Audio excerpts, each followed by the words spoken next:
War in Ukraine, how the White House is reacting to a UN resolution against Russia's invasion. Protecting the unborn. March for Life unveils its new theme for the country's biggest human rights event. Midterm elections, how a Pennsylvania congressman represents the values of his Amish constituents. And Shroud of Turin. Check out the new exhibit that's renewing interest in the controversial cloth.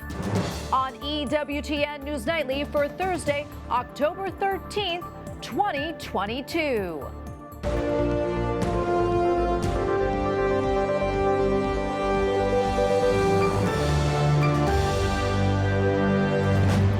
Thank you so much for being with us tonight. I'm Tracy Sable. The United Nations takes a stand against Russia, calling for it to reverse what it says are illegal annexations in Ukraine. The UN General Assembly voted to condemn Russia's actions. 143 countries sided with Ukraine. Only 5 voted in favor of Russia. More Western countries are pledging to provide Ukraine with air defenses. This comes after several consecutive days of Russian missile attacks. Ukrainian President Volodymyr Zelensky told leaders we need to protect our sky from the terror of Russia. And in the face of Europe's largest security crisis since World War II, NATO stands more unified and more resolute than ever. Our U.S. Defense Secretary Lloyd Austin met today with the head of NATO, who warned Russia not to use nuclear weapons. President Joe Biden is reacting to that UN General Assembly vote, saying the world has sent a clear message. Russia cannot erase a sovereign state from the map. And the president is responding to the latest inflation report, which shows another spike. White House correspondent Owen Jensen reports. Owen? Hi, Tracy, and good evening to you. President Joe Biden was in California today, where earlier he gave a speech on the roughly $1 trillion infrastructure law. The White House is trying to speed up construction projects amidst high inflation and not enough workers. And a lot of people are hurting these days. In California, President Joe Biden addresses yet another round of painful inflation numbers. But the price of gas is still too high, and we need to keep working to bring it down. Inflation worse than expected last month. The government says consumer prices rose 8.2% in September compared with a year earlier, eating into paychecks and putting more pressure on households. The America First Policy Institute tweets inflation when Biden took office 1.4%, today 8.2%. And this one, gas prices when Biden took office $2.39, today $3.92. Earlier, the president released a one-page statement on the September Consumer Price Index report, writing in part this. Americans are squeezed by the cost of living. That's been true for years, and they didn't need today's report to tell them that. It's a key reason I ran for president, working to give middle-class families some breathing room. The president was in Los Angeles talking about improving public transit, reducing pollution and traffic, and creating jobs through the bipartisan infrastructure law. Instead of Infrastructure Week being a punchline under my predecessor, Infrastructure Decade is a headline on my watch for the next 10 years. While back in Washington, Vice President Kamala Harris addresses local and state officials at a White House Accelerating Infrastructure Summit, urging leaders to see the plan through. The stuff we do here in D.C. will only mean something if it hits the streets of America. Now, today's inflation report, keep in mind, is the last one before the critical midterm elections in November. Expect the Fed to keep raising those interest rates to counter inflation. And Social Security recipients will need to rely on next year's 8.7% boost in benefits to afford those higher prices. At the White House, Owen Jensen, EWTN News Nightly. Well, the House committee investigating the breach of the U.S. Capitol on January 6, 2021, held its last meeting before next month's midterm elections. We are convened today not as a hearing, but as a formal committee business meeting, so that in addition to presenting evidence, we can potentially hold a committee vote on further investigative action based upon that evidence. The committee says former President Donald Trump attempted to stop Congress from certifying the results of the 2020 election. Many Republicans consider the hearings one-sided. While FBI agents raided the home of a pro-life father of 11 in Tennessee earlier this month. Paul Vaughn is the president of Tennessee Personhood. He and nearly a dozen other pro-lifers were arrested and charged with violating the Freedom of Access to Clinic Entrances Act. The incident happened more than a year ago, and at that time, Vaughn was not arrested by local police, but now he faces up to 11 years in prison. And we go now to Peter Breen, Vice President and Senior Counsel at the Thomas More Society, who is defending Paul Vaughn. Peter, thanks so much for joining us again. We appreciate it. I mean, we talked to you just about, I think, 2 weeks ago regarding one of your clients, Mark Houck, who was raided by the FBI at his home in Pennsylvania. And now it seems it's the same situation for Paul Vaughn. What more can you tell us about what happened to Paul? Well, and this is now painting a picture of an organized effort by the Biden Department of Justice to come after peaceful pro-life individuals with heavy artillery, long guns, bulletproof vests. In the case of Paul, his kids were actually outside about to get in the car to go to school, and an FBI agent with a long gun was holding them back as they were trying to effect an arrest for him. Paul was a totally peaceful person. As you noted, he wasn't even arrested for trespass. He didn't actually block the door of the clinic. So we are seeing folks who should not see a single agent in front of their door. We would bring them all down to the courthouse if the federal government really wants to arrest these folks. But what I can tell you is the point is to try to paint a picture for the public that pro-life people of faith are somehow criminals, and that's not right. That is not the America that we know and love. Yeah, and as you mentioned, as we saw the video right there, this unfolded in front of his wife and a number of his children. That had to be pretty traumatic for them. How are they doing? Well, they are strong. They love the Lord, and they are they're healing together as a family. They are just like the Houck family, very strong, faith-filled family. As you said, 11 kids here, so obviously they are very good Bible-believing Christians. And so, look, they want to see us fight back hard against this injustice, so no other family. So that any of our families don't have to suffer through this same terrible, reckless and outrageous raids on our homes and things just for expressing our First Amendment rights on the sidewalk and outside of the nation's abortion facilities. I know I asked you this last time when we talked about Mark, but for those who may have not seen, can you talk to us just quickly about this FACE Act? Right. So the point of the FACE Act was in 1994, they were trying to stop the rescues. So that's blocking access to the abortion facilities. Now, that should not have been, that's not a federal policy, especially now post-Dobbs. There's no abortion right. But the law is still on the books. The Biden administration isn't just charging people under that law, though. They're adding extra charges. So that law provides for 6 months. It's a misdemeanor for a first offense. They're charging with additional laws that say you're trying to deprive people of their basic rights that carry 10-year felony prison sentences, longer than they will give to many violent criminals. They want to put peaceful pro-life people behind bars. And we have about maybe a minute or so left, Peter, but quickly, what's next for this case? And also, where do you see all of this going?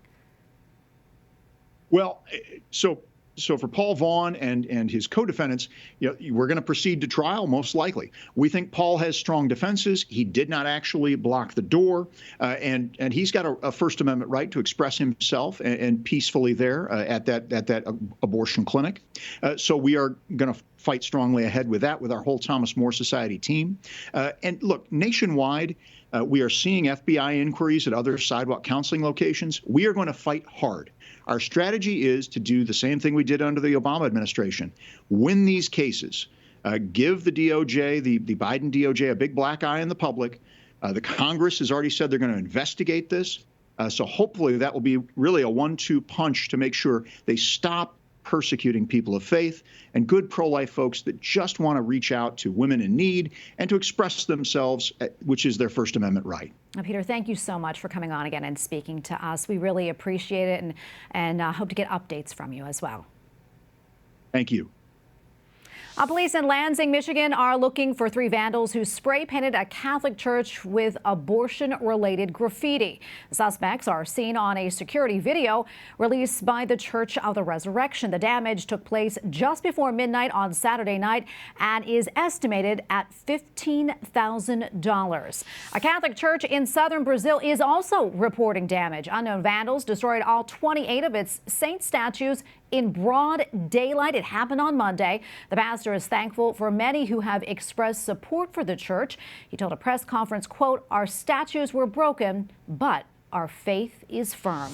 In Iran, protests swept across at least 19 cities yesterday, sparked by last month's death of a young woman while in police custody.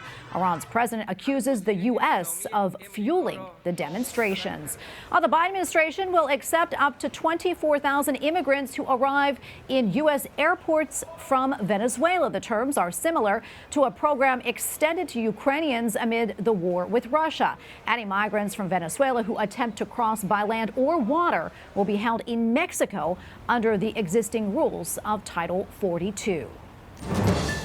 Coming up, a new mission for the March for Life in a post-Roe v. Wade world.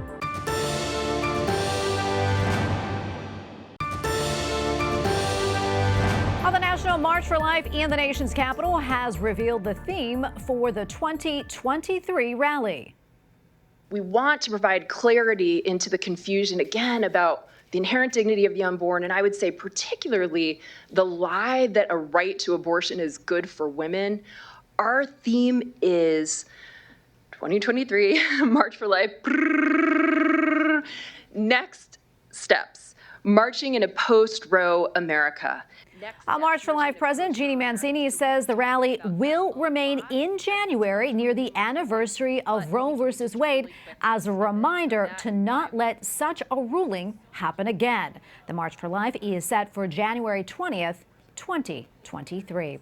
The debate continues tonight following an incident inside of a girls' locker room at a public high school in Vermont. This after 2 girls, members of the school's volleyball team, say they asked another student, a biological male who identifies as female, to leave the locker room. The incident happened late last month in Randolph, Vermont, but it is what happened after the incident that has caused a lot of controversy. That's because when some of the athletes and their parents expressed concern, they believe their concerns were basically dismissed. And here to tell us more about this is Margaret Olohan, senior reporter at the Daily Signal, who has been following this story. Margaret, great to see you. Tell us more about this situation. And also, I understand that you were able to attend a school board meeting earlier this week about this very thing.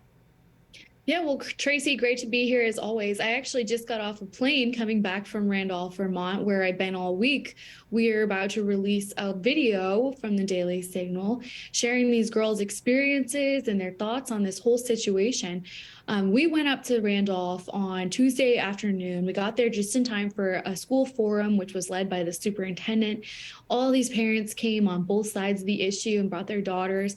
We were able to talk to some of them. And then the next day, we sat down with a lot of these parents and these girls, and we asked them to explain to us why they're uncomfortable with a biological male using their locker room, why this school has handled it in the way that they have, and what these girls think about the whole situation. And it's a really fantastic video. I'm excited for you to see it. I'm excited for everyone to see it. And it will be going up momentarily on the Daily Signal website. And Margaret, what exactly did the school do after they went to the school? I believe it was the principal, and expressed their concerns. What happened after that? Yeah, so what the girls tell me is that this biologically male student who identifies as transgender is playing on their volleyball team, went into their locker room, and 2 of the girls, Blake and Kayla, told me today that they were in there and they were changing. And from my understanding, a couple of the girls were in their underwear, they were putting on their shorts or their shirts. And the student came into the locker room and the girl said, "Please don't come in, we're changing."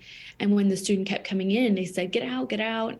Student went in anyways, stood around. The girl said that the student looked at them while they were changing. It's kind of up in the air. Some of the girls said that the student was looking at them. Some other girls said the student was just glancing at them. And so the girls were really upset about this. They said that it made them really uncomfortable, and they took their complaints to school officials.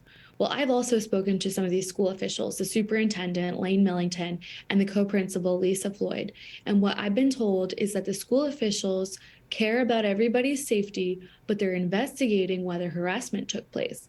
And from my understanding, and what the parents have also told me, is they're looking into whether these girls were harassing this trans-identifying student, not the other way around. And so Blake told me this week that she's facing allegations from the school that she harassed this student. And if she does, those could go on her record, and that could potentially impact her acceptance at colleges, universities. She said she's interested in doing an exchange program. She's worried about whether it would affect that. But she also told us that she doesn't regret speaking out, and she spoke out to us in this video, which I think will gain her more criticism and potentially some positive feedback.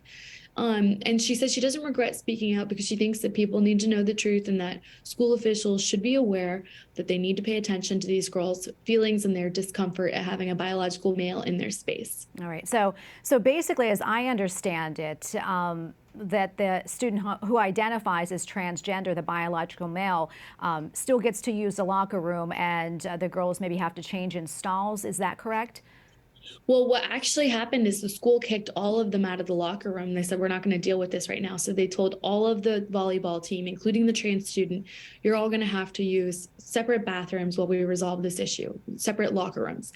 And so they all are using separate locker rooms. And some of these are individual spaces. So when we were at this school superintendent's forum on Tuesday night, we saw some of these restrooms. It's kind of weird. They have both the male and the female symbols on the sign, and then you go inside and there's a big door, and you open the stall door, and there, there's the toilet and the sink, but there's a big space, and you can tell that they ripped out some of the other toilets to make these kind of unisex bathrooms. But it's a little weird, Tracy, because, I went to open the door and there was a guy that was going in because, it's a unisex bathroom. So I could have walked in and some man was in there in the stall with the door locked. It's just a weird setup. And I asked the girls, I said, has this caused any problems? It seems like girls and guys going in and out of the same bathrooms. That seems like it could be, potentially problematic. And they were like, yeah. People get in trouble all the time for going in and out or messing things up or not behaving. So it's a mess up there. And these girls, I have to say, they're very brave for speaking out when they know how much criticism they could be getting about all of this. Well, Mary Margaret, I know that you're going to continue to follow that. Can't wait to see that video and so much more we could have talked to you about. So we're going to have to get you back on. Oh, thank you so much, Tracy. Great to be with you. Pennsylvania has a number of tight congressional races in the upcoming midterm elections. Republicans have controlled the state's 11th district for more than a decade. They hope to hold on to that seat, a district with the largest Amish community in the country. Capitol Hill correspondent Eric Rosales takes a closer look.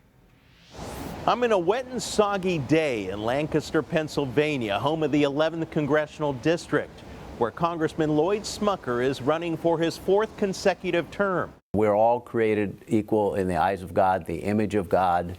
I think protection of life is important. I believe that life begins at conception, and I think we should value the life that's been given to us by God. Congressman Lloyd Smucker was born into a large Amish family. Although he's not in the community now, he tells me he learned things don't come easy. Smucker wanted to attend a Christian high school and worked at night hanging drywall to pay his tuition. Growing up in the Amish community, what lessons did you learn that you're taking to Capitol Hill? It's that work ethic, and then the sense of family and sense of community that is very strong in the Amish community. They take care of one another in a way that you don't see in many communities. On Capitol Hill, he's a member of the Pro-Life Caucus and serves on the Ways and Means Committee and plans to run for the Budget Committee chair if Republicans take control. He says Republicans plan to pursue pro-growth policies like lowering taxes and cutting regulations. We're headed for a train wreck if we don't change course. And so I think that has to be a top priority. And again, we have to part of the solution to that, in fact, the big part of that solution is to implement pro-growth policies that keep this economy growing. As for the president's energy policies, It's the formula, the classic economic formula for rising prices. And we predicted it at the time that the American Rescue Plan was passed. There's a feeling among the Democrat Party that if you're wealthy, you probably took advantage of someone. We've heard these comments. You've taken advantage of someone else, and the only way we can help the poor is to take that money that you've earned from you and give it to someone else. And the crisis at the border?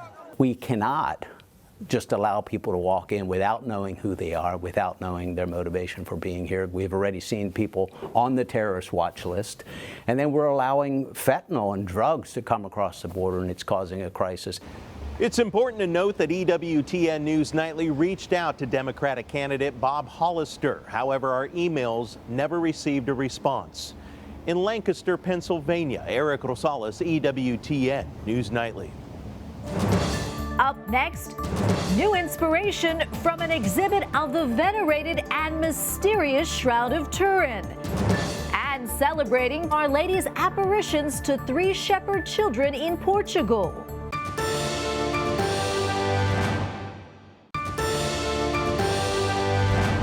Pope Francis welcomed Archbishop Jose Gomez of Los Angeles and Archbishop Alan Vigneron of Detroit for a meeting at the Vatican today. Details of their discussion were not immediately released. The 2 U.S. leaders will see their terms atop the U.S. Conference of Catholic Bishops end next month.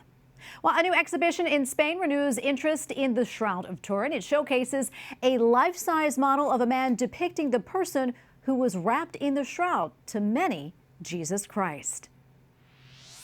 EWTN News Correspondent Colm Flynn visited the exhibition today and joins us now from Salamanca, Spain. Colm, great to see you. What can you tell us about this new exhibition on the Shroud? A very good evening, Tracy, from the beautiful and historic city of Salamanca in the west of Spain. It's incredible here, and I'll tell you more about that in a moment. But yes, you're right. This morning at the Cathedral of Salamanca behind me, I was at the unveiling and the launching of this new exhibition, all to do with the Shroud of Turin and the last days of Jesus' life. It is called The Mystery Man, and it is an incredible exhibition spread across a number of rooms where they have beautiful paintings and texts and objects all about the life of Jesus of Nazareth. But Tracy, what is really central to this exhibition, what it really sets it apart, is this new statue, this new figure of the man they believe that the Shroud of Turin was wrapped around. And they are calling this a hyper-realistic portrayal and representation of what that body would have looked like. And it is incredible when you see it, Tracy. When you look at the skin, you look at the hair, you look at the wounds in the hands and the feet, the marks on the body, the blood, all in the places that it should be as portrayed in the Shroud of Turin. So this is what they are claiming, that this is never before seen or created. Again, the words they use, hyper-realistic portrayal of what that body would have looked like. And of course, to many Catholics and experts around the world, that is the body of Jesus Christ. Now, the Shroud of Turin is something that has been a thing of debate for centuries, really, since it was discovered. And it's something that many Catholics and experts believe, like I said, is the body of Jesus Christ. And over the years, many scientific bodies and institutions and universities across the globe have dedicated so much time and resources into trying to verify the authenticity of the shroud. And Colm, I'm curious, what are they hoping people will experience and feel when they visit the exhibition?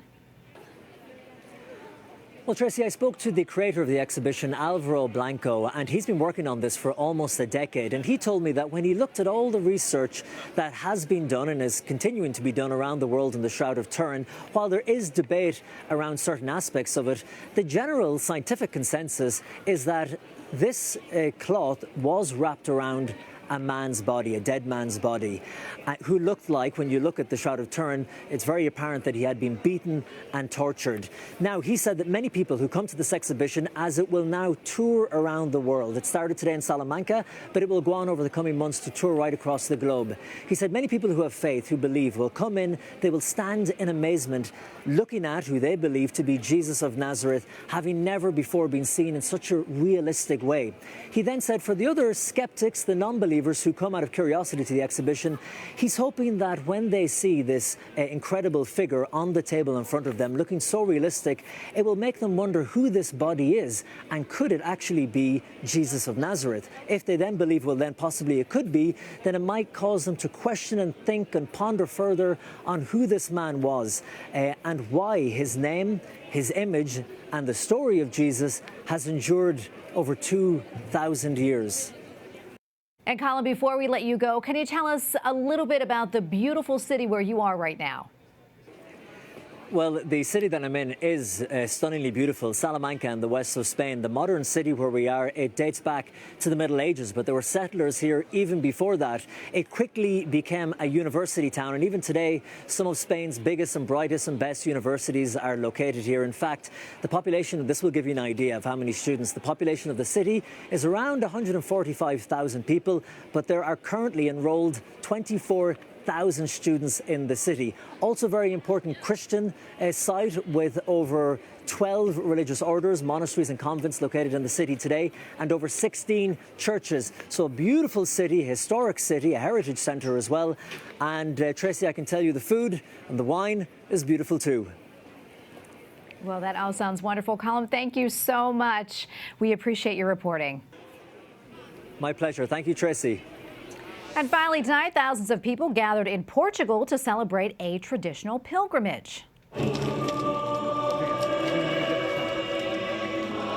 The faithful joined a candlelight procession of the statue of Our Lady of Fatima. Today is the anniversary of the miracle of the sun, the last of the Blessed Mother's appearances to the 3 shepherd children in Portugal. The appearances between May and October of 1917 requested daily praying of the Rosary for world peace. And we thank you for watching tonight. For the entire EWTN News Nightly team, I'm Tracy Sable. Good night and God bless.